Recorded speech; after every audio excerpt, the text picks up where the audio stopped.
Primeros de febrero de 1943. En el cuartel general de la División Azul cunde la alarma desde finales de enero. Los observadores detectan concentración de tropas rojas en las cercanías de Colpino. Lo que en principio parece la preparación de un ataque local, pronto amenaza con convertirse en una ofensiva en toda regla. Para el día 5 de febrero, el Ejército Rojo ya no se molesta o no puede ocultar la enorme concentración de tropas, artillería y carros de combate en torno a Colpino. Ya no son batallones, sino divisiones enteras del Ejército Rojo. La Parrala ya no es el visitante diario, ahora es permanente la presencia de la aviación roja sobre el cielo español. La división cubre casi 60 kilómetros de línea y carece de reservas suficientes para una defensa eficaz. El general Esteban Infantes, el día 9, acude a entrevistarse con el general Kleffel, en procura de refuerzos, para contener lo que ya está claro será un ataque de gran envergadura. Recibe promesas y poco más. Se le refuerza con algunas piezas antitanque, minas y munición, que en realidad no estarán listas para la batalla. También se compromete el general alemán a formar una agrupación de ayuda a la división, que tampoco estará lista a tiempo. El día 9 por la tarde llegan los informes de las patrullas españolas. Los prisioneros que han hecho llevan todos mudas limpias y recién estrenadas, costumbre rusa para el día anterior a sus ataques. El general Esteban Infantes ya no tiene dudas. Ya sabe cuándo será el ataque, aunque no sabe exactamente dónde. El Ejército Rojo tiene dos posibles vías de ruptura, o bien cruzando el río Isora por la fábrica de papel, o atacando Krasnivor en el límite de la línea española. El general Esteban Infantes, sin descuidar el río Isora, intuye acertadamente que lo harán por Krasnivor, ya que plantea más ventajas para el ataque, tanto tácticas como estratégicas. La misma tarde del día 9, el general Esteban Infantes refuerza el subsector de Krasnivor y además, ante la ausencia de reservas, ordena que el frente deje de ser una línea para convertirlo en una defensa en profundidad a través de bloqueos o defensas en erizo, técnica que dominan perfectamente los españoles. Además, resitúa parte de la artillería para que pueda cubrir las dos posibles direcciones del ataque.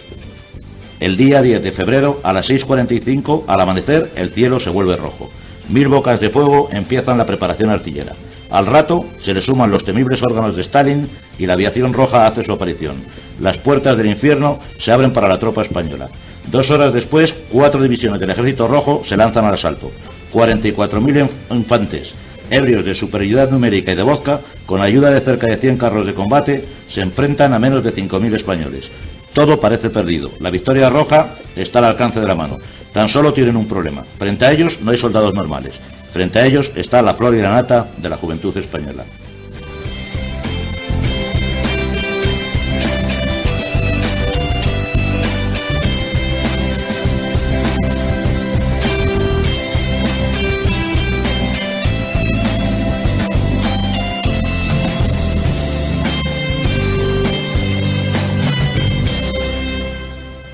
Buenas tardes a todos, bienvenidos a un nuevo capítulo de la Isla de Guripa. Contamos con nuestros contertulios habituales. Gustavo Morales, periodista y observador internacional. Buenas tardes, Gustavo. Hola, buenas tardes. Luis Togores, profesor, doctor en Historia. Buenas tardes. Hola, buenas tardes, Manolo. Y Carlos Caballero Jurado, historiador. Buenas tardes, Carlos. ¿Carlos? Sí, buenas tardes. Buenas tardes. Sin más, pues pasamos al bloque primero. Para hablar un poco de la batalla de Krasnivor, independientemente de lo que ahora nos contará nuestro gran estratega Carlos, hay que trasladarse en el tiempo hasta la primera semana de febrero de 1943, en donde si hacemos un análisis de la situación del Frente General, pues veremos que las circunstancias que rodean la batalla no son precisamente las más idóneas para las armas españolas. El mes de noviembre representó un punto de partida que marcaba un cambio dramático en el desarrollo de los acontecimientos bélicos. Iban a sucederse una serie en todos los frentes de hechos catastróficos para las armas alemanas. El día 4 los británicos pasaron a la ofensiva en Egipto, arrollando a las tropas de Rommel. El día 8 los norteamericanos desembarcan en África Occidental y avanzan sobre Túnez. El día 19 los soviéticos cercaron Stalingrado con casi 250.000 hombres alemanes, todo un ejército encerrado dentro, al mando de von Paulus. Entonces, esta es un poco la situación general de los frentes de combate. pero a mí me gustaría que Carlos, que domina perfectamente el tema, nos comentara un poco cuál era la situación estratégica concretamente del frente norte ruso. Bueno, quizá lo que conviene subrayar es que en España tenemos una información generalmente muy deficiente sobre el frente del este, de tal manera que conocemos bien, razonablemente bien, lo que ocurrió en el sector sur del frente, donde un conjunto de operaciones, Urano, Saturno, consiguieron cercar al sexto ejército, como acabas de citar, y también aniquilar a las tropas del eje desplegadas en el Don. Una arrolladora victoria soviética. Sin embargo, es mucho menos conocido que un ataque simultáneo y no menos poderoso contra el llamado saliente de Res, muy cerca de Moscú, estaba a 200 kilómetros de Moscú, y que es conocido como Operación Marte, se saldó con un fracaso bastante ominoso. Más ominoso sería el fracaso que cosecharía el Ejército Rojo en su intento por liquidar las líneas del Grupo de Ejércitos Norte, una operación que se llama Estrella Polar, una operación estratégica de gran calado, de profundas implicaciones, y que dentro de esta operación Estrella Polar, pues su fase inaugural, su primera acción, consistía precisamente en el ataque contra el sector español, o el sector de la División Azul en Krasnivor. De ahí que la importancia de esta batalla sea no solamente para la pequeña historia de la División Azul, sino que es una importancia muy muy grande con respecto al marco global de la guerra. Es cierto, acabas de decirlo, Stalingrado marca una inflexión, es una inflexión radical, pero no podemos olvidar de que en esas mismas fechas el ejército soviético va a recibir también severos varapalos. Uno de ellos es precisamente el que su proyectada ofensiva, Estrella Polar, para aniquilar al grupo de ejércitos del norte, va a fracasar estrepitosamente. Entonces podemos hablar, Luis, por ejemplo, de que efectivamente es el principio del fin para el Tercer Reich.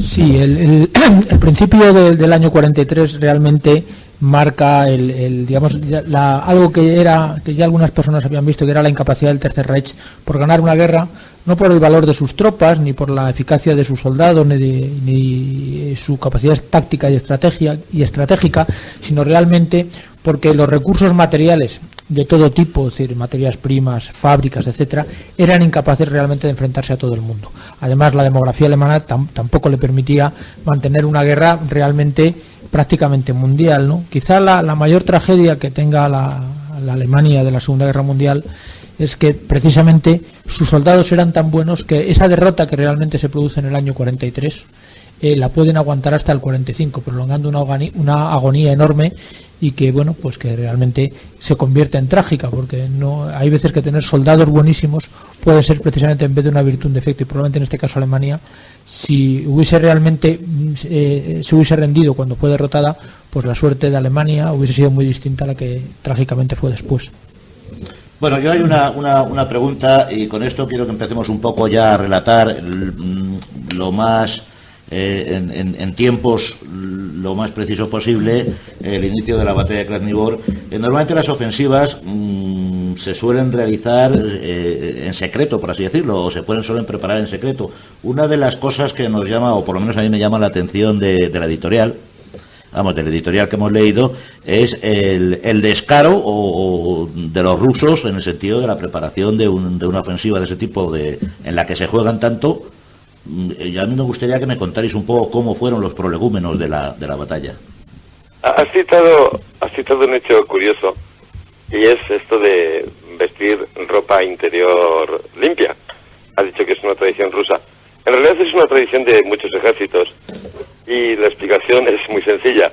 Los soldados normalmente llevan una ropa sucísima, de tal manera que una herida, por ejemplo, una bala que penetra o una bayoneta, provoca una infección automática. De ahí que sea bastante habitual en muchos ejércitos que a la hora de entrar en combate los soldados se ponen lo más limpios que pueden, procurando evitar que en caso de una herida más o menos leve, sin embargo esto le provoca una infección muy grande. En efecto, este fue uno de los signos muy elocuentes que permitieron suponer que la inminencia del ataque era ya, vamos. El problema era decidir, calcular cuál era la dirección del ataque. En este sentido, los españoles se van a encontrar con un problema, y es que los alemanes tampoco tienen una idea muy precisa de qué sector pretenden atacar. Ha habido muchas acciones durante estos meses precedentes en todo el sector. Antes de que los españoles lleguen a Krasnivor ha habido combates muy fuertes allí, y los alemanes por una parte analizan y dicen, es que el lugar donde va a atacar es Krasnivor, porque ahí está la línea férrea Leningrado-Moscú, ahí está la carretera Leningrado-Moscú, pero con tantas veces que lo han intentado sin éxito, pues igual lo intentan por otra parte, ¿no? Los españoles por su parte sospechan que igual el objetivo de la ofensiva es atacarlos directamente a ellos, a los españoles, ¿no? ¿Por qué creen eso? Bueno, porque han observado que en las operaciones que se han hecho contra el grupo de ejércitos que estaba en el Don, los soviéticos han atacado preferentemente tropas no alemanas, rumanos, húngaros, ¿no?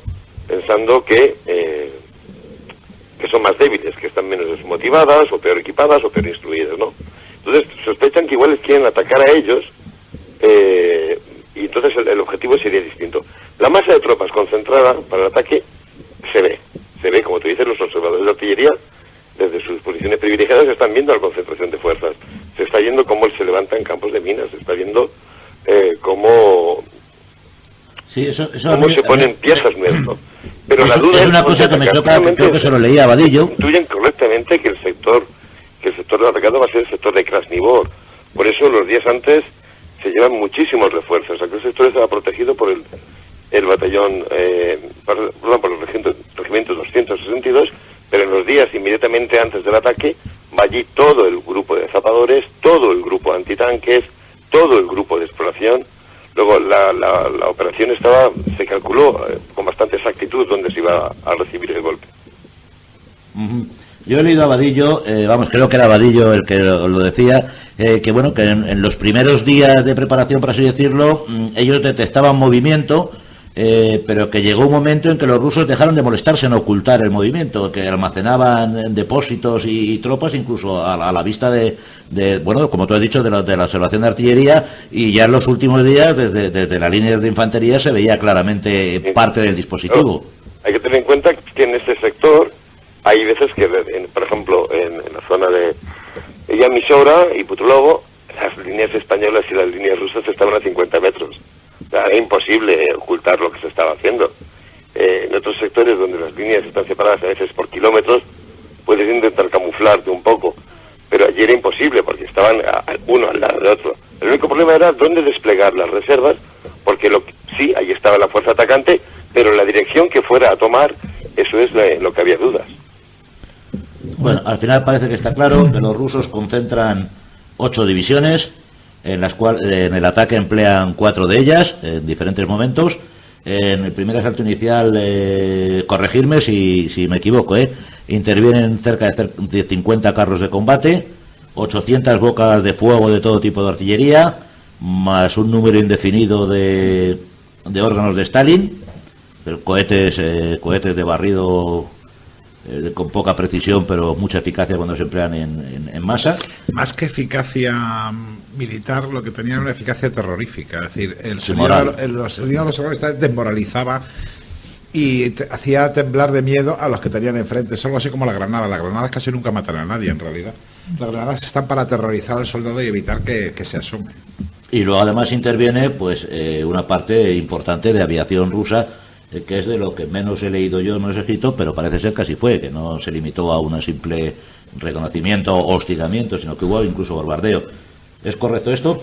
Sí, se emplearon a fondo el poder aéreo. En esa época de la guerra, los soviéticos ya controlaban eficazmente el despliegue de fuerzas aéreas, y en este caso lo ejecutaron muy bien. De todas maneras, por la documentación que se ve de esta batalla, y que en cierta forma es la que nos ha aportado Carlos en muchos de sus trabajos, La suerte que tuvieron los españoles, dentro de la inmensa tragedia que tuvieron, que un cuerpo de ejército entero, el 55, se les lanzase encima, fue que los rusos no eran capaces de coordinar bien su artillería con el avance de la infantería, de tal manera que cuando la infantería avanzaba, en vez de poder llevar la barrera justamente delante, ir machacando el terreno para que la infantería avanzase, pues lo que hacían es que tenían que pararla, ¿no? Entonces paraban la barrera y entonces los rusos, la infantería avanzaba. Y eso fue quizá una de las cuestiones que probablemente si hubiese sido el ejército alemán o el ejército americano, que movían muy bien las barreras y las tenían muy claras de cómo operar coordinada con la infantería, incluso con el aire, pues probablemente la suerte de los españoles hubiera sido otra, por la inmensa superioridad de este cuerpo de ejército. Es decir, que en ese combate, esa enorme cantidad de gente que acumularon los rusos, quizá tuvo el defecto, que hoy día podemos decirlo, porque ya es una cosa muy estudiada, es que tácticamente operaban bastante mal, ¿no? Porque todavía no habían desarrollado pues la coordinación entre artillería e infantería, entre carros de combate e infantería, entre aire y tierra, etcétera, etcétera. Bueno, Carlos, a mí me gustaría que ya sin más, conocemos un poquito los antecedentes de cómo estaban las cosas, que nos narraras la primera fase de la batalla, es decir, desde la madrugada del día 10, pues vamos a irnos hasta las 12 del mediodía, porque ya son las 12 del mediodía, yo os tengo que hacer una serie de preguntas sobre el desarrollo de la batalla. Y vamos, creo que ahí la primera oleada se produce, yo creo que es lo más importante, bueno, no es lo más importante, pero sí es lo más vistoso por lo menos de la batalla. Cuéntanos, Carlos.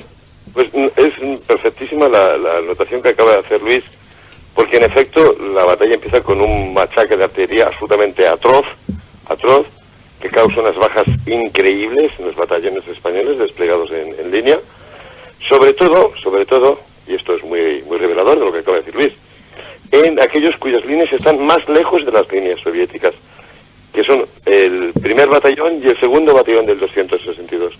En este caso hay suficiente distancia con respecto a las líneas soviéticas como para que los soviéticos disparen a placer. Los efectos son mucho menores en los otros dos batallones desplegados, el batallón 250 y el tercero del 262, por la sencilla razón de que están tan cerca, tan pegados a las líneas rusas, que la artillería rusa ahí puede hacer mucho menos fuego. Si hubiera hecho más fuego, pero simplemente se habría cargado más tropas propias que tropas españolas, ¿no? El machaque artillero, bueno, nos lo han contado los supervivientes, hay muchos relatos sobre esto, fue desolador. Hubo compañías que virtualmente se dieron por aniquiladas. Es muy curioso porque en el informe oficial español sobre la batalla se da por totalmente aniquilada, antes de empezar el asalto, a la quinta compañía del regimiento 222, que es la mítica compañía del capitán Palacios y del sargento Ángel Salamanca, ¿no? Fue tal el fuego que recibió que sencillamente dijeron, ahí no puede quedar nadie, y se da por aniquilada. Sabemos que sí que quedaban Palacios y 30 hombres más que tuvieron después un papel estelar en esta batalla. Una vez terminada este machaque de fuego artillero, pues el enemigo salta de la línea, ¿no? Y se lanza hacia las posiciones españolas. De nuevo, en estamos este hablando caso, sobre las 9 de la mañana, de lo que acaba de describir Luis, y es de la pésima coordinación existente aún entre elementos acorazados, artillería e infantería. Porque hay una fracción de varios minutos en las cuales el fuego ha parado y entonces empiezan a levantarse las formaciones de infantería enemigas, que atacan de una manera muy primitiva, es decir, formando línea, y avanzan con bastante confianza porque creen que total allí no puede quedar nadie. ¿Qué ha ocurrido? Pues que en algunos sitios sí que queda gente. En la compañía de Palacios, a su vecino, la compañía de Huidobro, quedan pocos hombres, 30, 50 hombres, y quedan pocas máquinas, que ya sabes que es como llaman a las ametralladoras MG, pero quedan las suficientes como para que gente con un temple de acero haga fuego sobre estas líneas que avanzan casi en orden cerrado, bastante confiadas, ¿no? Y causan una auténtica escabechina, En el otro sector, estamos hablando ahora del sector más occidental, donde está el batallón 250 y el tercer batallón del 222, al haber habido menos machaque de fuego, se puede responder mejor a estos intentos de asalto, porque las compañías españolas están bastante más intactas. En el caso del batallón 250 está desplegado cortando exactamente la carretera y la línea de ferrocarril, la carretera. Por lo cual es ahí donde se hace el mayor esfuerzo con carros de combate enemigos. Por eso va a conseguir penetrar el dispositivo español, porque las armas antitanques que disponen los españoles no tienen ninguna eficacia contra los tanques soviéticos que les atacan, ¿no? Pese a que haya compañías que consiguen establecerse, restos de compañía que consiguen establecerse como núcleos de resistencia, estoy hablando de la tercera y de la quinta, la verdad es que el primer batallón y el segundo batallón son laminados en el primer asalto. Hay momentos épicos, ¿no?, en el que los poquitos que llegan a pedir fuego propio sobre sus líneas porque el enemigo ya está allí. Pero la verdad es que el conjunto del primer batallón y el segundo batallón han sido laminados. Por fortuna, en el caso del sector más oriental, la tercera de Huidobro y la quinta de Palacios están pegadas una a otra, son vecinas, ¿no? Y ahí es un lugar fundamental para el ataque soviético, porque por ahí piensan penetrar profundamente, es el lugar donde piensan atacar con sus esquiadores para penetrar profundamente. Al encontrarse esa resistencia ocurre un momento increíble en la batalla, que lo conocemos bien porque lo observaron los compañeros españoles del otro sector. De pronto se paró todo el fuego, hubo un silencio absoluto, y todas las bocas de fuego que antes habían barrido completamente el sector español, todo el sector español, se concentraron sobre esas dos compañías y volvieron a lanzar otro diluvio de fuego excepcional. Sin embargo, de nuevo, cuando vuelven al ataque, se encuentran con que ahí siguen resistiendo. ¿Cómo es posible que resistan? La verdad es que nadie lo logra entender. Aquí sale un poco el genio de la raza, ¿no? El capitán Huidobro, que está con su compañía desplegada en el talud de ferrocarril, en un lugar donde hay la expresión esa de diluvio de fuego posiblemente se quede corta. Pues el capitán Huidobro, ni más ni menos, se está paseando por encima del terraplén a cuerpo descubierto y gritando: por aquí no pasa nadie, que somos españoles, arriba España, vida España, hasta que lo matan, claro. Pero su ejemplo electriza a la compañía, y increíblemente la compañía va a aguantar hasta las 3 de la tarde. En el caso de Palacios ocurre 3/4 de lo mismo. Estas anécdotas de la compañía Palacios son más conocidas, porque en fin, todos conocemos su libro, y hemos podido muchos tener la suerte de ver cómo lo narraba en primera persona Ángel Salamanca. Van a seguir resistiendo hasta el último minuto, y con la famosa anécdota de que cuando dice mi capitán que no nos queda munición, y lo que le dice Palacios es por tirarles bolas de nieve, ¿no? En fin, en el otro sector, ahora vamos al occidente, pese a que finalmente se ha perforado la línea del batallón de reserva, resulta que en ese caso, algo más a retaguardia, está emplazada la compañía de máquinas del segundo batallón y una compañía de zapadores mandada por el recientemente fallecido general, entonces capitán Aramburu Tupet. Con lo cual, pese a haber penetrado el sector de batallón 250, vuelven a pararse los soviéticos, un poquito más allá, a unos cuantos cientos de metros más allá, y ahí ya no serán capaces de penetrar. Los únicos que escapan sin que el enemigo consiga penetrar en su línea son los del tercer batallón, entre otras cosas porque tienen la suerte de a su retaguardia tener una batería de cañones alemanes de 88 que en tiro tenso son temibles, ¿no? Y cada vez que los soviéticos intentan salir de sus posiciones les cae una granizada de fuego que los vuelve a meter en la posición. Así que a media mañana, hacia las 12, como tú dices, el primer y el segundo batallón han desaparecido, quedan las islas que forman, por un lado, la tercera y quinta compañía, y en el otro lado, la compañía de máquinas del segundo batallón y la tercera de zapadores. Pero el frente ha desaparecido. Ha habido un intento de frenarlo con un contraataque a cargo de las distintas compañías del grupo de exploración, pero se han visto con la avalancha que les viene encima. Sin embargo, en este mismo instante la batalla ya ha fracasado para los soviéticos. Sí, eso te iba a preguntar, Carlos. Como son tan incapaces de coordinarse y han tenido tal cantidad de bajas que no esperaban, la ofensiva se desinfla. El comandante de la división atacante, Simoniak, les había dicho a sus soldados, esto va a ser como un paseo. Inspirar, expirar. Dice, en eso estamos ya en Krasnivor. Y en vez de eso, lo que se encuentra son con unidades totalmente... Sí, Carlos, eso te quería preguntar yo. Hasta ahora sabíamos bastante poco de lo que ocurrió en el lado ruso, por así decirlo. Pero hoy día ya sí tenemos conocimiento de que sobre esa hora, sobre las 12 de la mañana, el mando ruso da por perdido el ataque. Incluso pues yo llegaba a leer incluso que ya había comunicaciones, se van montando ya excusas de que si es que los españoles disponen de un arma nueva que ellos no saben exactamente cuál es. El caso real, y que también lo sabemos por testimonios de la compañía de Aramburu y de otros, que los rusos están dislocados totalmente hasta el punto que llegan a cargar muchas veces en vez de contra la línea española, paralelos a la línea española, con lo cual se convierte aquello un poco en el juego del tiro al pato. ¿Cómo es posible ese disloque tan inmenso que sufre esa descoordinación tan bestial que sufre el Ejército Rojo? Los tanques no quieren avanzar, la infantería van de arriba a abajo sin tener claros los objetivos, en fin, es un disloque total. La artillería cesa en fuego porque ya no sabe ni dónde disparar, han perdido los puntos de referencia. Aclararnos un poco esto. Bueno, no sé si lo hizo... Bueno, hay un hecho curioso, y es que la intensa artillería soviética que machaca el terreno aquel día convierte la nieve en un lodazal. Y entonces los carros de combate pesados KV-1 y los fantásticos T-34 quedan allí.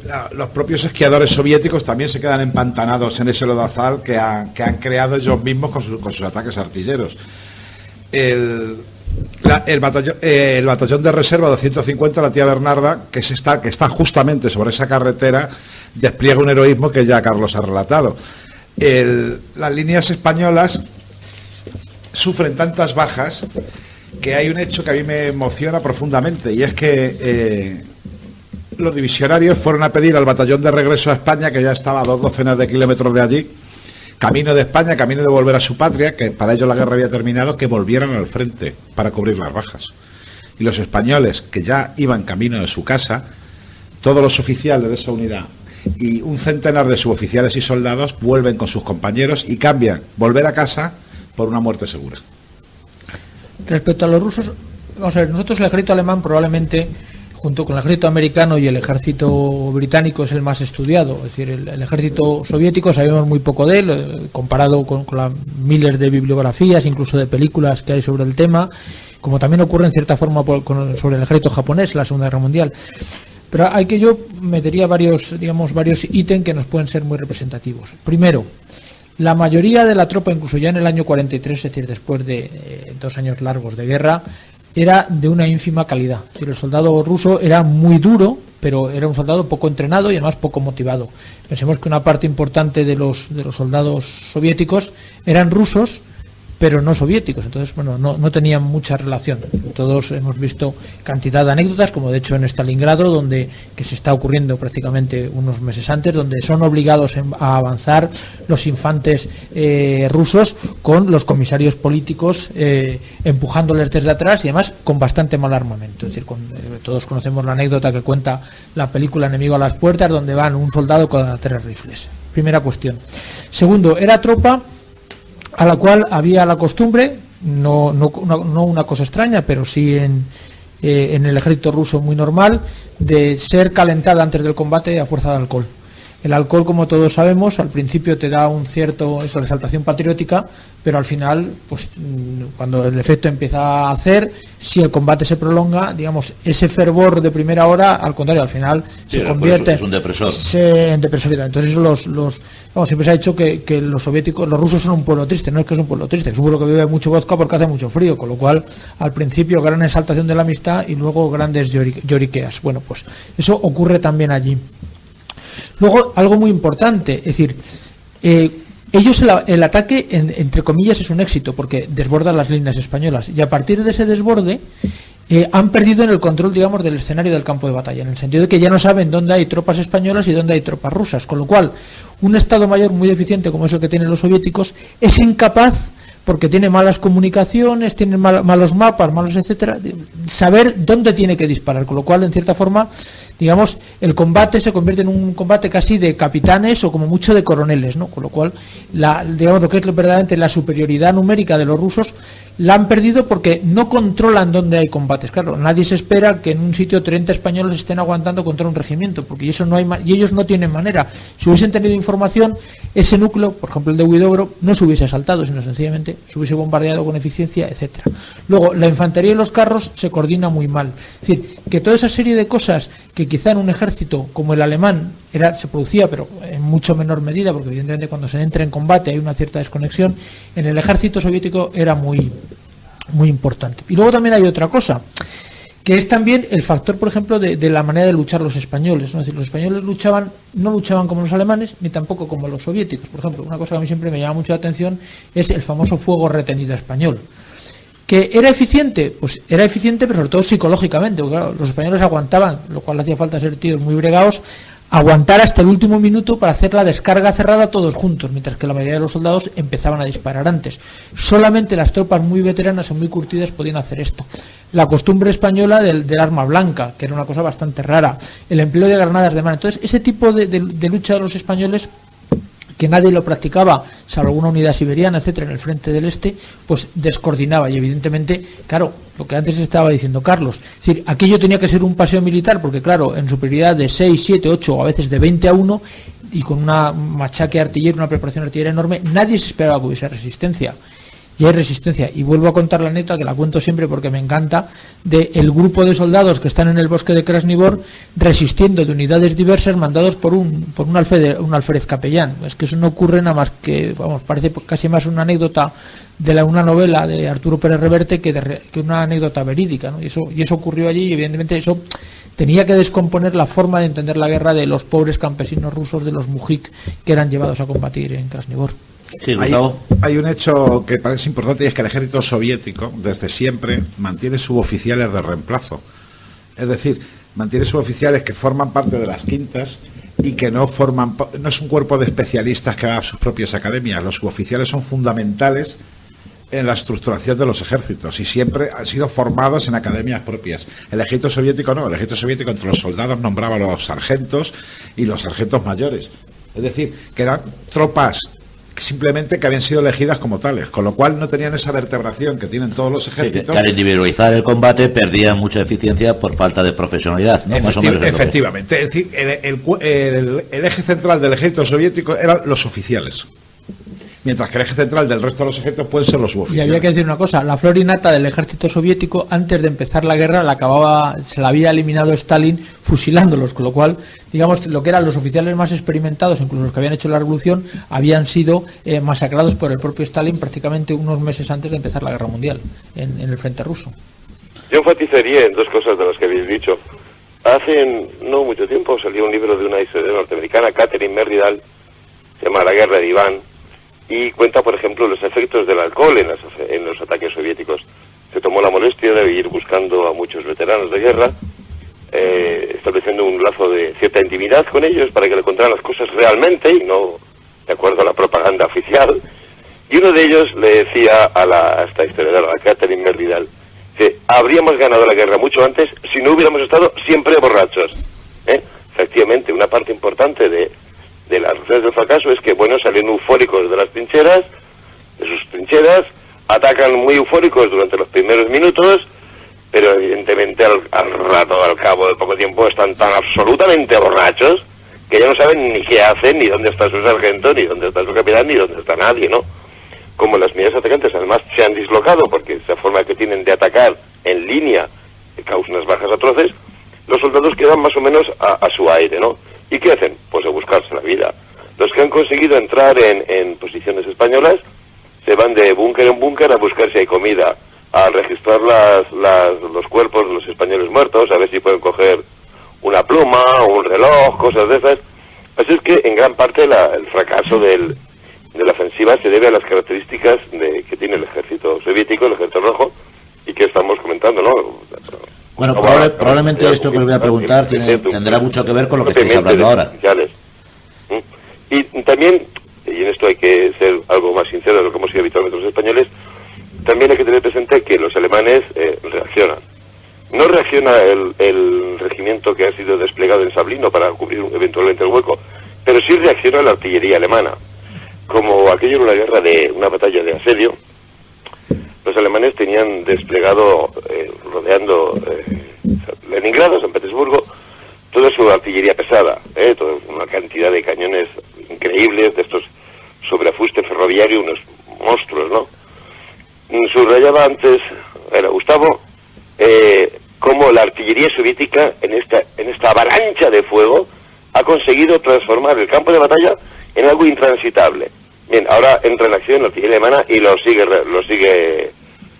reforzando, ¿no? Estamos hablando de cañones de 250, 300, hasta 400 milímetros, que cada pepinazo que colocan provocan un cráter que ya os podéis imaginar, ¿no? Sí, luego la artillería alemana también tiene su papel en el hecho de que, pese a haberse abierto la brecha en estos batallones, el primero y el segundo y el 250, sin embargo la ofensiva fracasa miserablemente a las pocas horas de haber empezado.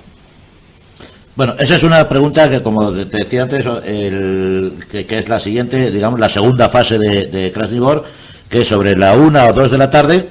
Hay que recordar siempre que en esas fechas oscurecía sobre las 4 o 4 y pico, no creo que oscureciera más tarde.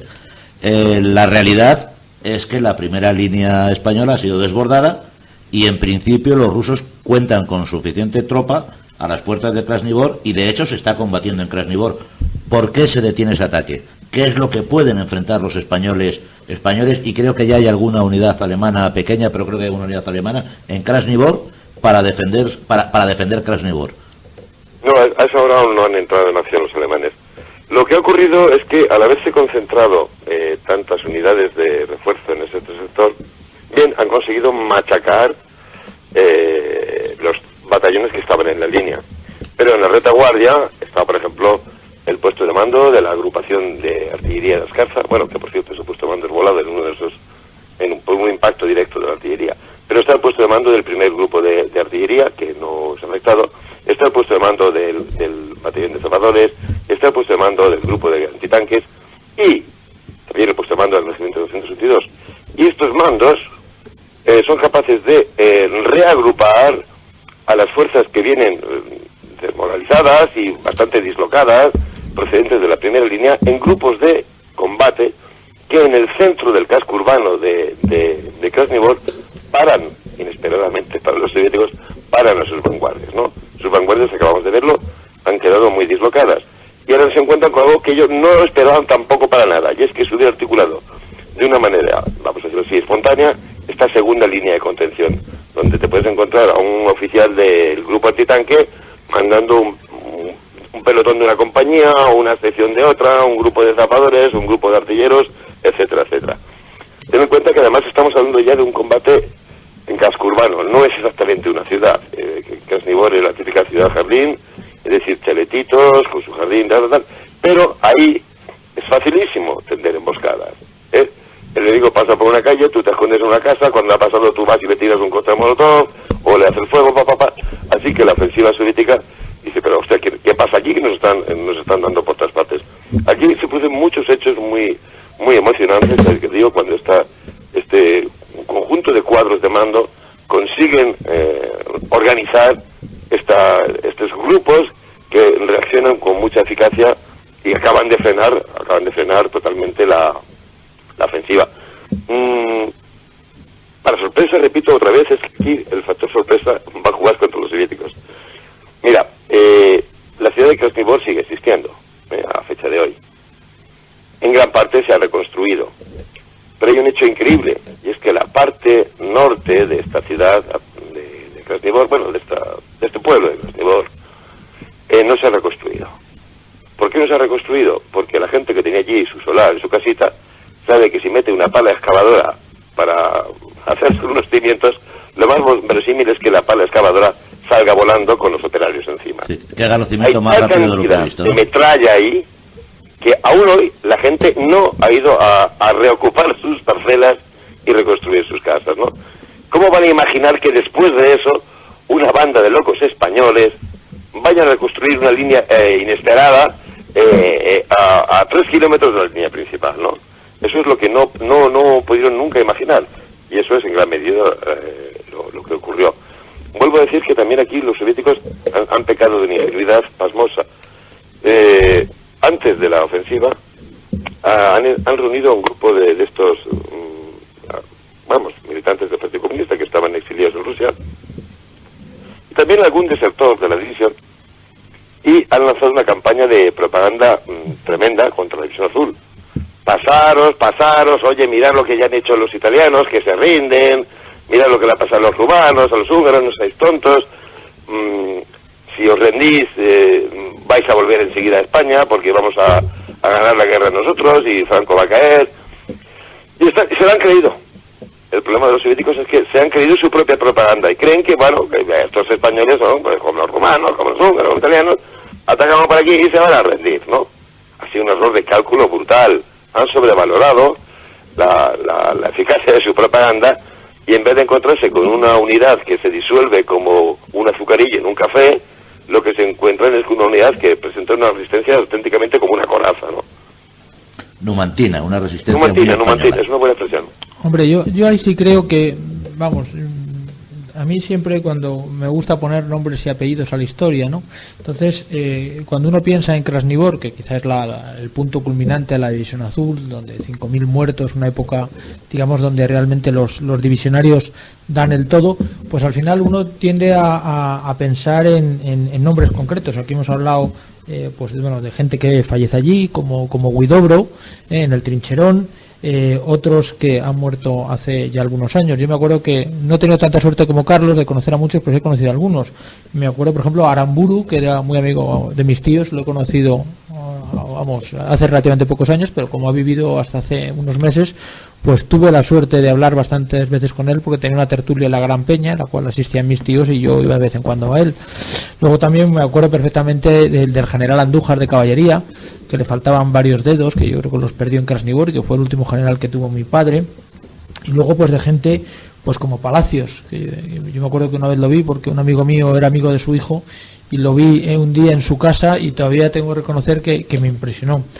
O el que hemos visto también hasta hace poco como Salamanca, ¿no? Como el sargento Salamanca, que quizá también es uno de esos nombres míticos de la División Azul, y cuando yo todavía le vi desfilar el Día de las Fuerzas Armadas con Bono como ministro del Ejército me impresionó, ¿no? Pero quizá de todo es que el que yo siempre reivindico, porque nadie se acuerda de él, es del general Esteban Infantes. En este momento manda la División Azul el general Esteban Infantes, ¿no?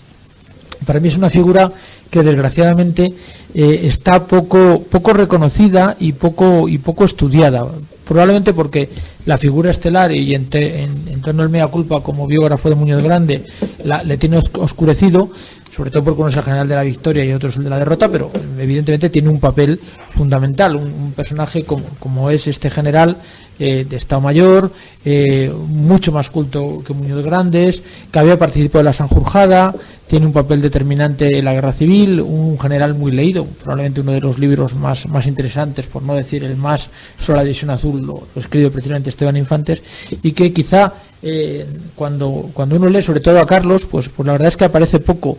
Es decir, la figura de Esteban Infantes. Yo aquí, con todo cariño, como escribes mucho sobre Krasnivor, Carlos, te pido que la próxima vez le eches más literatura al general, ¿no? Porque a mí es un personaje que realmente me fascina, precisamente por lo poco que se conocemos de él y por lo poco escrito. Yo creo que ahí habría que reivindicar algunas de estas figuras. Ahora Gustavo apuntillaba alguno que yo creo que casi él puede también hablar de algunos que le fascinan, ¿no? Aparte del Capitán Urbano, que también le tiene loco desde hace años. Efectivamente hay una serie de héroes que estaban previstos, sobre todo uno de ellos, a lo mejor por ser soldado es el que yo más interés le doy, pero ya que has entrado con el tema de Esteban Infantes, yo desde luego en Krasnivor no le tengo olvidado, y de hecho una de las preguntas es influencia de Esteban Infantes en la batalla, porque tal como yo, después de leer algunos libros de Krasnivor, llega a la conclusión de que la victoria defensiva de Krasnivor se debe ni más ni menos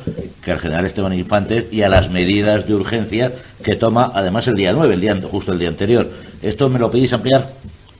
Hombre, él era de Estado Mayor. Es decir, que hoy día, hombre, yo que soy hijo de militar y no hay ninguno en mi casa de Estado Mayor, pues tengo que reconocer que veo a la infantería pura y dura, la veo con mucha más simpatía, pero hay que reconocer que esa visión del campo de batalla que tienen los de Estado Mayor, y sobre todo alguien con la experiencia militar que tenía Esteban Infantes, que venía de Marruecos, es decir, era un africanista puro, que luego había tenido vinculaciones políticas, había hecho la guerra civil, es decir, que era un militar, como todos los oficiales casi de cierta graduación de la División Azul, era muy importante. Es decir, que era un señor que cuando se hace cargo de la División Azul, que hacía solamente unos meses, no carecía de experiencia bélica, sino que era ya un soldado muy, muy curtido y muy bregado. Y además, probablemente traía quizá unos sistemas defensivos, no solamente él, sino todos los oficiales, que tenían poco que ver con los sistemas de combate alemanes. Por ejemplo, eso de los famosos erizos españoles que hace Aramburu ahí en la carretera con sus ingenieros, era un sistema muy español. Es decir, los eran núcleos de resistencia cerrados, que en vez de, como decían los alemanes, que conectaban toda la línea, los españoles solían hacer núcleos de resistencia dejando espacio entre ellos unos a otros, pero que al final, quizá para unos soldados, vamos a llamarlos entre cariñosamente indisciplinados, pero mucho más heroicos y menos, digamos, menos disciplinados que el alemán, funcionaban muy bien, ¿no? Entonces eran esos nudos de resistencia que podían ser rebasados, pero que al final se convertían en cierta forma como una pústula en la retaguardia enemiga y que al final acababan impidiendo el avance, porque bueno, se podían ser rebasados, pero como los tíos aguantaban y no se rendían y tal. Entonces quizá Esteban Infantes, por la colocación que tenía de la línea, y sobre todo, como decía ahora Manolo, por el haber colocado todos los batallones de refuerzo, digamos, en profundidad y utilizando prácticamente todos los recursos que tenía la división, bueno, pues permitió, evidentemente, sabiendo con las tropas que manejaba, y aquí no me queda más remedio que hacer una alusión a otro general español de los más prestigiosos, que es el general republicano Rojo, pues la diferencia estaba que Esteban Infantes sí sabía las tropas que manejaba, a diferencia de Rojo, que la Guerra Civil Española pensaba que mandaba divisiones SS. Entonces, bueno, pues Esteban Infantes, como sí conocía perfectamente la naturaleza de las tropas que mandaba, pues se permitía hacer ese tipo de despliegues, que es realmente lo que le permite, contra todo pronóstico, porque lo normal hubiese sido que el frente, incluso con esas medidas, se derrumbase, aguantar el inmenso choque que hace el 55 soviético. Gustavo, ¿algo sobre Esteban Infantes en la batalla? Que era amigo de mi abuela, que mi abuela decía que le gustaba mucho hacer dulces en la cocina. Carlos, ¿algo más que ampliar? Sí, mira, un poco respondiendo a lo que comentaba Luis. En efecto, yo, pues he escrito un libro sobre la batalla de Krasnivor y no hablo mucho de Esteban Infantes en la batalla. Pero esto tiene su explicación, no es que le tenga ninguna manía. No, sí lo sé, y además como yo soy lector compulsivo de tus libros. Sí, pero te explico por qué, digamos, sale poco en la narración de la batalla. Bueno, en primer lugar porque yo me gusta enfocar un poco el texto en función del hombre que está en primera línea, que es el que está pagando el pato, ¿no? Podríamos hablar de infinidad de héroes de Krasnivor. Pero mira, en concreto en la batalla de Krasnivor, en lo que es el ataque sobre el casco urbano de Krasnivor, Esteban Infantes no va a poder tener una gran influencia, no por culpa suya, no por ninguna negligencia suya, sino porque el ataque ha sido de tal magnitud, el ataque artillero, que prácticamente toda la red de transmisiones ha quedado aniquilada. O sea, por ejemplo, decíamos héroes de la batalla, me vais a perdonar, pero en este momento no tengo en la cabeza el nombre, pero uno de los héroes de la batalla es uno de los tenientes capitán de la compañía de teléfonos, que sale desde el cuartel general, él al frente del grupo de hombres, a ver si consigue restablecer el enlace telefónico con los cuarteles generales en la zona de combate, ¿no? Y muere, no lo consigue, muere en combate, ¿no? Bueno, sobre los combates parece, Carlos, vamos a hacer una pequeña pausa. No pudo influir mucho porque se quedó sin transmisiones. Sí tuvo una importante visión, lo hemos dicho antes, cuando despliega en el sector atacado todas sus reservas. Tiene una importancia grande cuando consigue, después de este apocalipsis, restablecer una nueva línea en el margen del Isola, ¿no? Pero en concreto sobre los combates en la primera línea y el casco urbano de Krasnivor, él va a tener poca incidencia, no por culpa suya, sino porque, repito, las líneas de comunicaciones han quedado absolutamente liquidadas, ¿eh? No hay forma de establecer contacto telefónico y tampoco hay un contacto con radio. Realmente eso es lo que más le angustió a él durante la batalla, es que no sabía que pues vamos a tocar un poco el tema de los héroes, aunque para mí hubo cerca de 5.000 héroes y superhéroes, pues hubo un montón. Vamos a nombrar uno de ellos, pero a mí me gustaría empezar por el Guripa Ponteanido, un enlace que extralimitándose en lo que eran sus funciones de enlazar, pues a falta de un carro de combate reventó 2 carros de combate, acabando muerto y alcanzando pues el galardón más deseado dentro del ejército español, que es la Cruz Laureada de San Fernando. Aparte le tengo especial cariño a este Guripá, bueno, pues por las afrentas que ha recibido últimamente con el rollo este de la ley de memoria histórica y nuestra queridísima ministra Chacón. En la defensa de un hospital, recuerdo. Ponte han ido.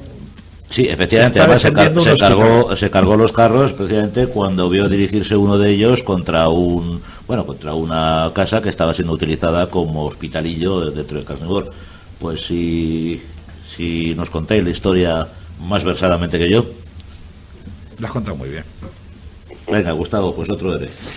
Para mí, bueno, de hecho es que pertenezco a la agrupación Capitán Urbano, que Urbano Gómez era de la vieja Guardia de León, de hecho el banderín de la primera compañía del regimiento 263 se lo había hecho personalmente Pilar Primo de Rivera, y durante la batalla de Krasnivor ordena a su compañía, cuando ve avanzar los KV-1 soviéticos, que son unos carros con una torreta enorme, dan miedo, ordena que permanezcan en sus posiciones. El carro más pesado del momento, ¿no?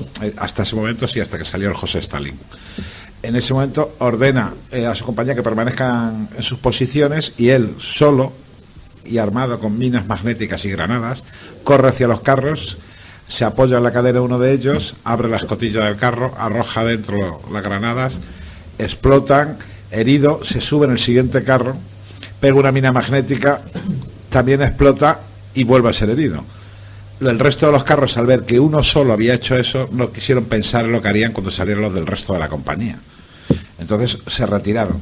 El capitán sufrió unas heridas muy graves, que le tuvieron bastante tiempo en el hospital, y fue distinguido con los 2 emblemas individuales de destrucción de carros y, por supuesto, con la correspondiente Cruz de Hierro. El capitán Urbano no se quiso repatriar cuando la División Azul se retiró y se quedó también en la Legión Azul. Pero como él, también podemos hablar del capitán falangista, que era el jefe de la tía Bernarda, el capitán Miranda, que inició un contraataque al que se sumaron los restos de la primera compañía de Ulzurrum. Sí, y los restos de la segunda del batallón 250, y su arrojo personal fue calificado por sus hombres como suicida. A pesar de que tanto él como Ulzurrum estaban heridos desde las primeras horas del combate, permanecieron en sus puestos hasta caer muertos de una forma absolutamente heroica.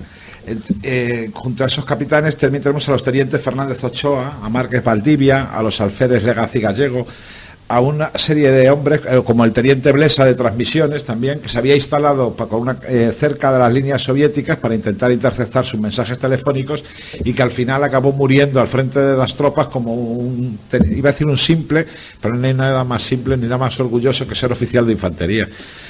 El derroche de valor de las tropas españolas fue tal, Carlos lo ha mencionado antes muy bien, hablando de la raza, que en un solo día, estamos hablando solo del miércoles 10 de febrero, no del 11, de 1943, las estadísticas, esas frías estadísticas, nos hablan de 2.252 bajas españolas, de 1.125 muertos, de 91 desaparecidos, de 1.036 heridos, a los cuales hemos de sumar otras 1.000 en los días siguientes. Es decir, tenemos 3.000 españoles muertos, 1.000 alemanes y probablemente más de 10.000 soviéticos en la batalla de Krasnivor. 14.000 he llegado yo a leer por ahí. Ese 10 de febrero, por cierto, se consiguen 3 de las 8 laureadas de la División Azul, y una fue para el capitán legionario, subrayo lo de legionario, Manuel Ruiz de Huidobro, que efectivamente, como Carlos comentaba, subido lo alto de los parapetos y de las trincheras, animaba a sus tropas al combate, despreciando absolutamente el fuego enemigo, gritando arriba España, diciendo: somos españoles, esto no nos van a arredrar y lo vamos a hacer retroceder. Es decir, en la batalla de Krasnivor, la División Azul tiene la mitad de las bajas que tiene el total de la campaña, y gana también la mitad de las condecoraciones que había obtenido en la mitad de la campaña. Una pregunta, ¿este Ruiz Huidobro es pariente del Huidobro, sí, del capellán legionario de la Guerra Civil? ¿Que es hermano o primo? Hermano.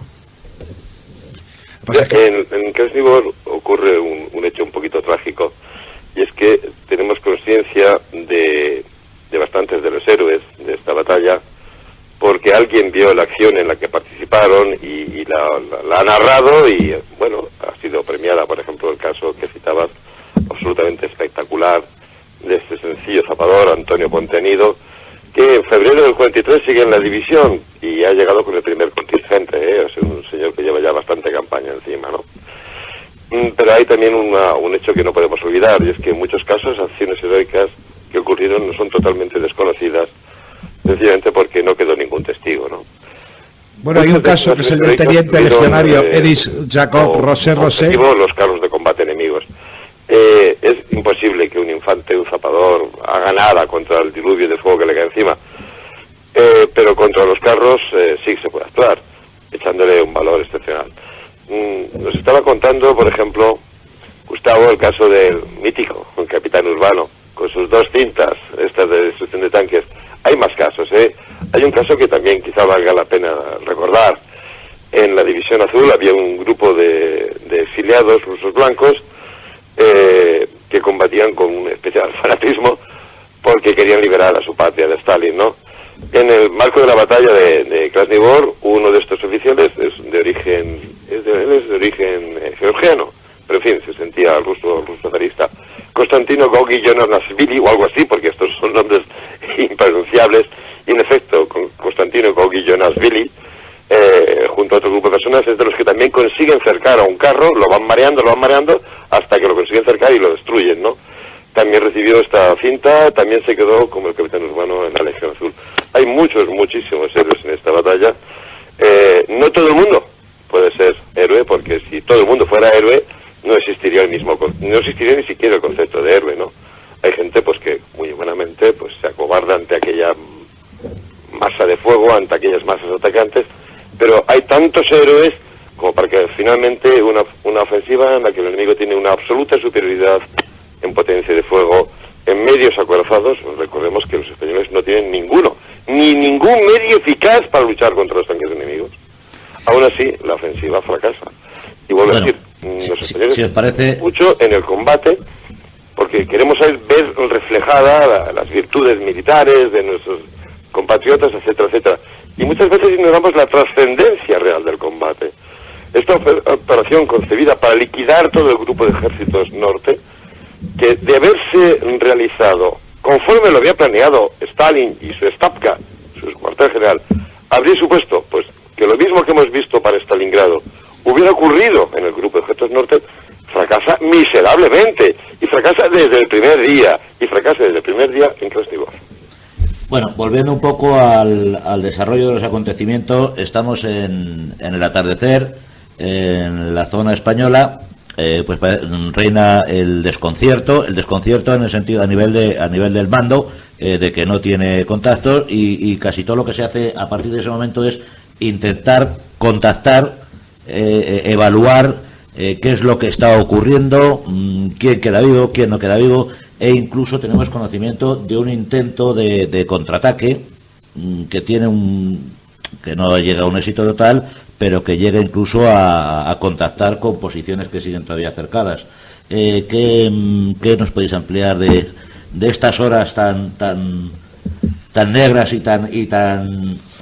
Hombre, al caer la noche los combates, evidentemente, pensar que estamos en febrero del 43, pero sobre todo en febrero, es decir, las temperaturas bajan muchísimo, los españoles siguen en las posiciones porque no les queda más remedio, sobre todo una parte en los nudos de resistencia, como el famoso erizo de los zapadores, otros pues en el bosque de Krasnivor, en algunas de las casas, en grupos que se han hecho casi como consecuencia del combate. Sí, porque en Krasnivor se sigue combatiendo, y en el bosque inmediatamente al lado hay bastantes unidades, bastantes restos de tropa allí más o menos atrincherados, y realmente así transcurre la noche. Los rusos tampoco a lo largo de la noche son capaces, porque tampoco, aparte de su desorganización, no saben realmente cómo está la situación del frente, y digamos, realmente cuando llega la claridad del día 11 es cuando vuelven otra vez a lanzarse el ataque. Pasa que aquí ya las cosas cambian, es decir, los españoles reaccionan, y sobre todo, que es también muy importante, que seguro que Carlos nos lo puede matizar mucho mejor que yo, es que los alemanes también empiezan a actuar. Empieza la artillería alemana, de la que antes ha hablado Carlos, empieza ya a tener claras las cosas y empieza a disparar, porque la artillería española a lo largo de toda la guerra es muy mala. Es decir, los cañones más importantes que tenemos son de 220 milímetros, pero cañones, en muchos casos, ni siquiera de factura alemana, sino de factura francesa. Antes hemos hablado de las piezas contra carro, los famosos 37 milímetros. Eso es lo que eran escopetas de perdigones gordas contra los carros soviéticos. Entonces lo que empiezan a funcionar son las baterías, sobre todo del 8,8 alemanas, unas contracarro noruegas de 75 milímetros o de 70, que se adjuntan, y sobre todo llegan algunos carros de combate, unos Stinger y unos Panzer, que van a tener un papel fundamental. Va a haber otras unidades alemanas que no van a actuar bien. Por ejemplo, yo quiero recordar que hay un regimiento, como veces el 390, pues que prácticamente tenía que haber entrado en fuego y quizá por incapacidad de su mando no entra, pero la verdad es que se produce la reacción. Y entonces, entre el parón soviético, la férrea resistencia española contra todo pronóstico y el inicio de la reacción alemana, realmente en ese momento ya el combate, se puede decir que, como antes ha señalado Carlos, la ofensiva ha sido parada. Lo que tenía que ser una ofensiva de pinza, entrar por el frente del Bolshoi y luego por mucho más al sur y copar prácticamente a todo el ejército del norte alemán, se ha convertido en el fondo en una tragedia con muchísimos muertos para los soviéticos, donde una divisioncita, probablemente la que tiene más soldados de todo el ejército alemán, pero al fin y al cabo una sola división, les ha parado una ofensiva que Zhukov había pensado que iba a ser el Stalingrado del norte. Bueno, en el tema del inicio de la actividad alemana, yo he leído, no sé ahora mismo el autor, pero vamos, es un autor conocido, divisionista. Hay algunas sombras. Justo detrás de Krasnivor hay una zona boscosa que conectaba con la zona alemana a través de un camino de rodillos. El camino de rodillos es un camino que a base de rulos de madera, pues para poder salvar el barro, para poder circular vehículos de cierta entidad. Los españoles mandan en busca del refuerzo alemán prometido, envían gente y parece ser que llegaron a contactar con ellos, pero incluso con un batallón alemán. Al batallón alemán le comunican que se sigue combatiendo en Krasnivor y, ante la sorpresa de los españoles, el batallón alemán se para y no anda. Se consiguen refuerzos a base de engañar a algunos letones y a algunos despistados por ahí, que los consiguen llevar hacia Krasnivor. ¿Qué me podéis contar de esto? Esto se produce en la madrugada, creo ya, del 11 de febrero. Esto ocurre por la tarde-noche. Antes te comentaba que... Sí, bueno, ya ha oscurecido, me refiero, no esa noche. Ya ha oscurecido, Ya ha oscurecido, sí. Antes te comentaba que las islas de resistencia tan increíbles que protagonizan la compañía de Huidobro y la compañía de Palacios, pues por desgracia a las 3 de la tarde se las puede dar por aniquiladas, igual que ocurre con el núcleo de resistencia que ha formado Oroquieta. Sin embargo, increíblemente, el núcleo de resistencia donde está Aramburu, allí justamente montado en la carretera, va a aguantar hasta las 12 de la noche, ¿no? También esta línea espontánea que ha surgido por el centro y la parte meridional de Krasnivor sigue resistiendo. Está en Reitling, está Bellot, está La Cruz, que han organizado puntos de apoyo. El comandante del regimiento sagrado es el que manda. Él sabe que hay una unidad alemana en Sablino, 4 o 5 minutos preparada para actuar, y no actúa, no llega.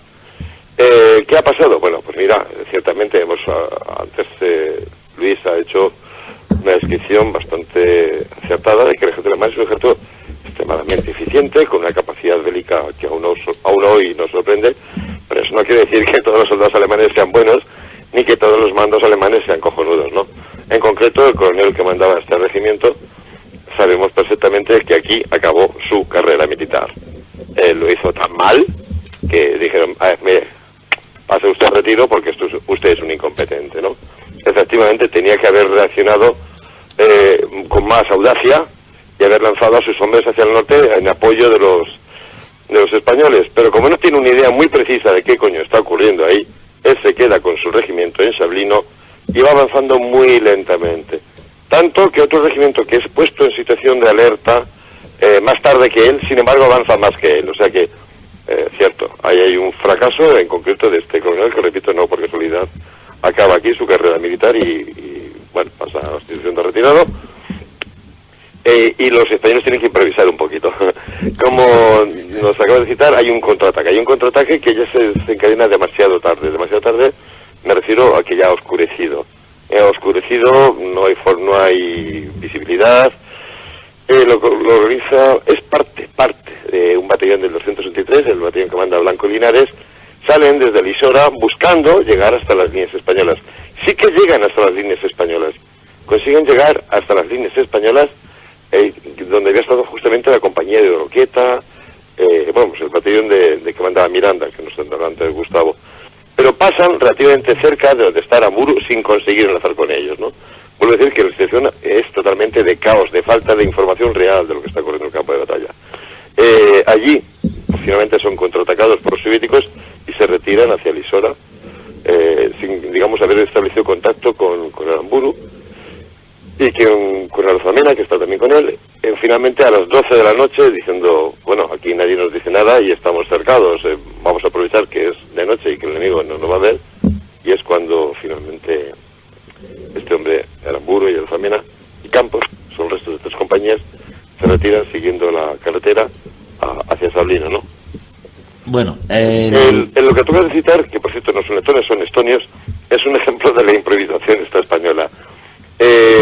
Había en la retaguardia española, bueno, había una serie de baterías españolas que han actuado durante la batalla, pero también había 2 grupos de artillería alemanes, 2 grupos de artillería pesada, y los alemanes han mandado allí a un batallón estonio, para que proteja esas baterías, ¿no? No tiene objetivo de atacar, sino para proteger. Estos estonios han presentado el cuartel general español diciendo, oiga, ¿dónde está esto, no? Y el teniente coronel Robles, ni corte ni perezoso, seguidme que yo os llevo, y los ha llevado a primera línea.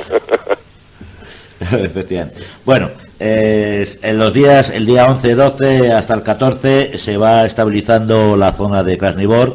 Imagino que tiene mucho que ver ya la entrada de ese regimiento ya en el bosque de Krasnivor, que por cierto significa en ruso bosque rojo. Pero curiosamente, y esto sí es una pregunta que a mí me ha chocado siempre, el mando ruso no suspende del todo la ofensiva. Y eso me gustaría que me aclaréis el por qué. Lo que cambia es de dirección. Es decir, ha empleado de las 8 divisiones con las que cuenta, ha empleado 4 en Krasnivor.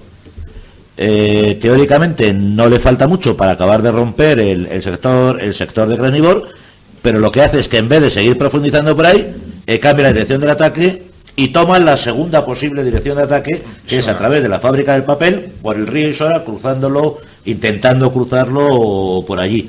¿Por qué este cambio de estrategia en el mando ruso? Pero ten en cuenta que en el sector que, digamos, que ha sido perforado de los españoles, los alemanes finalmente meten 4 regimientos suyos, 316, bueno, son 4 regimientos, no recuerdo, tomados de aquí y de allá, cada uno procede de una división distinta. Es decir, el avance inicialmente previsto, frontal, en dirección a Sablino, Ulianovka, es imposible, porque ahora ya los alemanes están prevenidos y saben que ahí va a haber mucho combate, ¿no? Entonces, en efecto, lo que hacen es intentar ampliar el cuello de esta penetración con un doble ataque, cruzando el Isora para ver si abre más la brecha de los españoles y también avanzando hacia la retaguardia de la división vecina de los españoles por el este, que era la 4 MSS, que ahí es donde interviene, citaba antes Luis, ahí es donde interviene un batallón de carros pesados alemanes, un batallón de Tiger. Bueno, es un batallón sobre el papel, en realidad en ese momento tenía una compañía. Sí, la compañía de carros Tiger tiene 5 Tiger, ¿no? Pero claro, un Tiger es un Tiger. Un Tiger es un Tiger, y las fuerzas acorazadas que han conseguido llevar los soviéticos para esa operación, pues los Tigers se las meriendan. Es decir, los Tigers se llevan por delante a los T-34, no los KV y los T-26, pero vamos, lo van a seguir intentando, ¿eh? La penetración, de hecho, los combates en este sector duran hasta el 19 de marzo. Hay varios intentos más. Se trataba como objetivo mínimo alcanzar Ulianovka, y no lo van a conseguir porque ya ha quedado claro cuál es el Schwerpunkt de la operación, ¿no? Y ahí los alemanes han reaccionado, han desplegado suficientes fuerzas. Ten en cuenta, te he dicho que está esta compañía de carros pesados, ten en cuenta que esta es la única compañía de carros que en ese momento tenía todo el grupo de ejércitos del norte, y los alemanes la han situado en ese lugar, lo cual nos da una idea de la importancia estratégica del sector, ¿no? Y una vez que está identificado el objetivo soviético, los alemanes que siguen teniendo esta superioridad táctica en el campo de batalla, son capaces de frenar los sucesivos intentos, pero repito, en el sector se combate prácticamente sin que haya parón en los combates hasta el 19 de marzo, ¿eh? Es un mes y pico de combates. Bueno, otro tema que quería tocar yo, aunque fuera de pasada, es, porque yo he leído algo al respecto, se puede hablar de, porque claro, en Krasnivor es la batalla, o es el momento en donde los rusos se puede decir que de verdad hacen prisioneros españoles, creo que incluso llega a una cifra cercana a los 300. Yo he leído algo de eso, pero a mí me gustaría que los que sois verdaderamente entendidos lo confirmarais o lo desmintierais. ¿Se puede hablar de crímenes de guerra contra estos españoles prisioneros? Hombre, uno de los prisioneros más famosos es el capitán Palacios, que es capturado precisamente allí. Salamanca. Ángel Salamanca. No, me refiero a actos brutales o crímenes o asesinatos de españoles que ya se han rendido y que ya son prisioneros. ¿Hubo esto? Muy probablemente, ya vimos el caso de la posición intermedia y efectivamente los soviéticos no eran muy aficionados a coger prisioneros.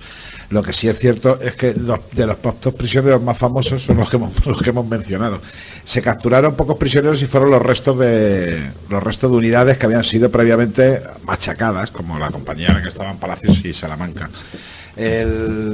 No se sabe, yo no sé, mejor dicho, casos concretos de asesinato de supervivientes españoles, pero es muy probable que en el ardor del combate las tropas soviéticas no se dedicaran precisamente a capturar gente, porque durante un avance es bastante difícil tomar prisioneros y mantenerlos. De todas maneras, las memorias de divisionarios, precisamente como antes señalaba Carlos, tuvo que haber muchos hechos heroicos del que no tenemos noticia, porque claro, al haber tal cantidad de muertos, unidades enteras desaparecidas, pues no tenemos testigos de lo que pasó, ¿no? Entonces probablemente estos que fueron masacrados, que sin lugar a duda tuvo que haber una buena cantidad entre esos casi 5.000 muertos, pues no tenemos testimonio porque no ha quedado nadie para digamos dar fe de ello.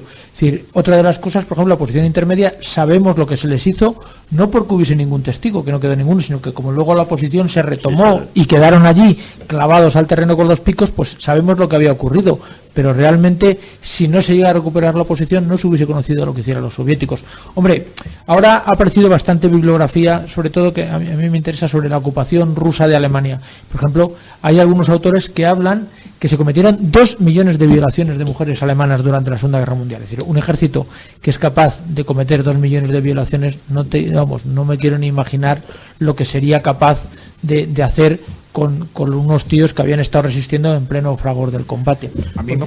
Por cierto, me gustaría hacer solamente un comentario que me ha llamado la atención a lo que ha dicho Carlos. A mí es uno de los temas que siempre más me interesa. Siempre se habla de la Wehrmacht como un ejército profundamente, digamos, motorizado, con muchos tanques, camiones, etcétera, ¿no?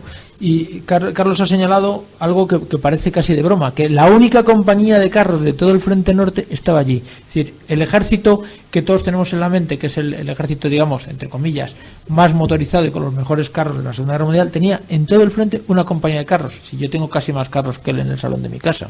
Sí, es que la verdad es esa. Los carros alemanes tienen una fama tal que la gente piensa que es que estaban ahí a cascaporrillo, ¿no? Yo no sé si habéis visto la experiencia de entrar alguna vez en una exposición de estas, de algún concurso de maquetismo.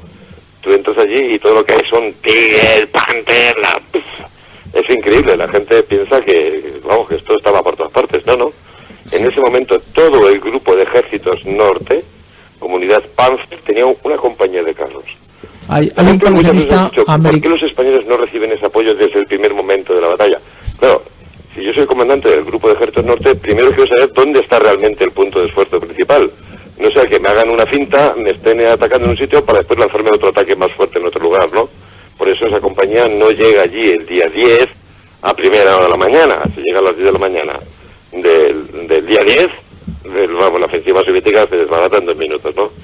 El comandante hay un millonario norteamericano ya que tiene tan pocas reservas, ¿sabes?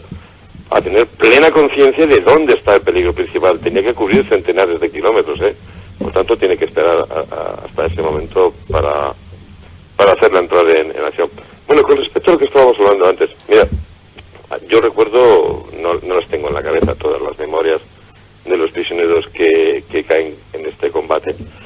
Sí que la impresión que tengo general, sin tener los libros aquí delante ahora, es que en general a los prisioneros que estaban en condiciones de andar, de moverse, se les respetó.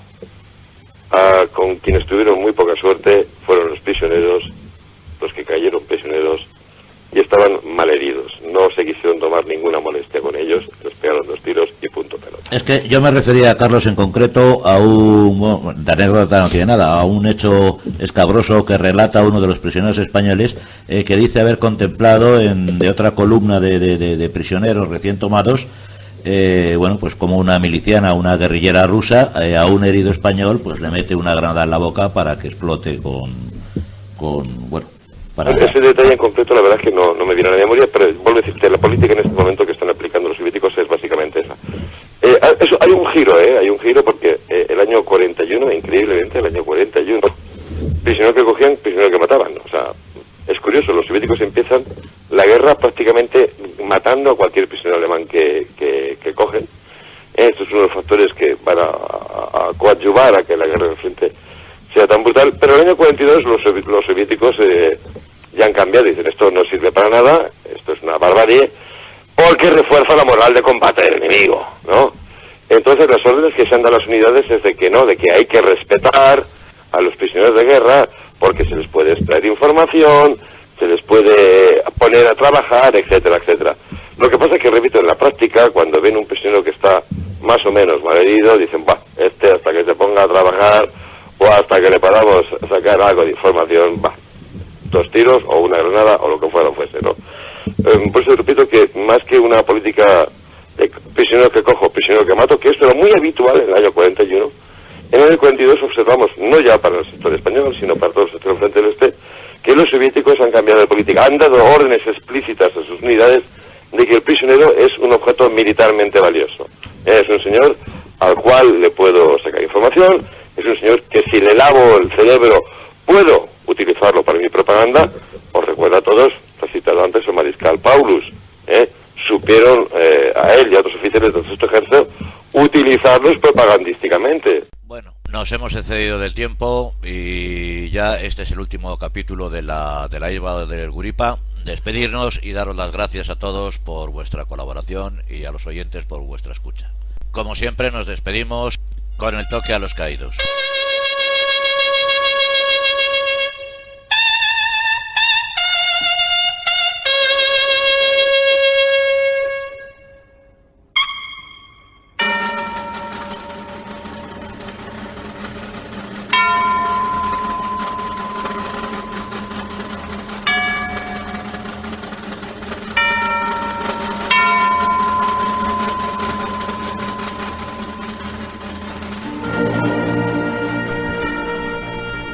Dios de los ejércitos, Dios de los soldados, tú que todo lo puedes, tú que escuchas a tus hijos. Escucha nuestra oración por los que ofrecieron su vida en la lucha contra tus enemigos. Concédeles la gloria de tu presencia. Ellos ya están junto a sus camaradas de la primera hora en la guardia de los luceros. Ellos dieron su vida por ti y por España, llevando la luz a un mundo sombrío. Dales, oh Dios, eterno descanso, y niéganoslo a nosotros hasta que sepamos ganar para España la cosecha que sembró su muerte.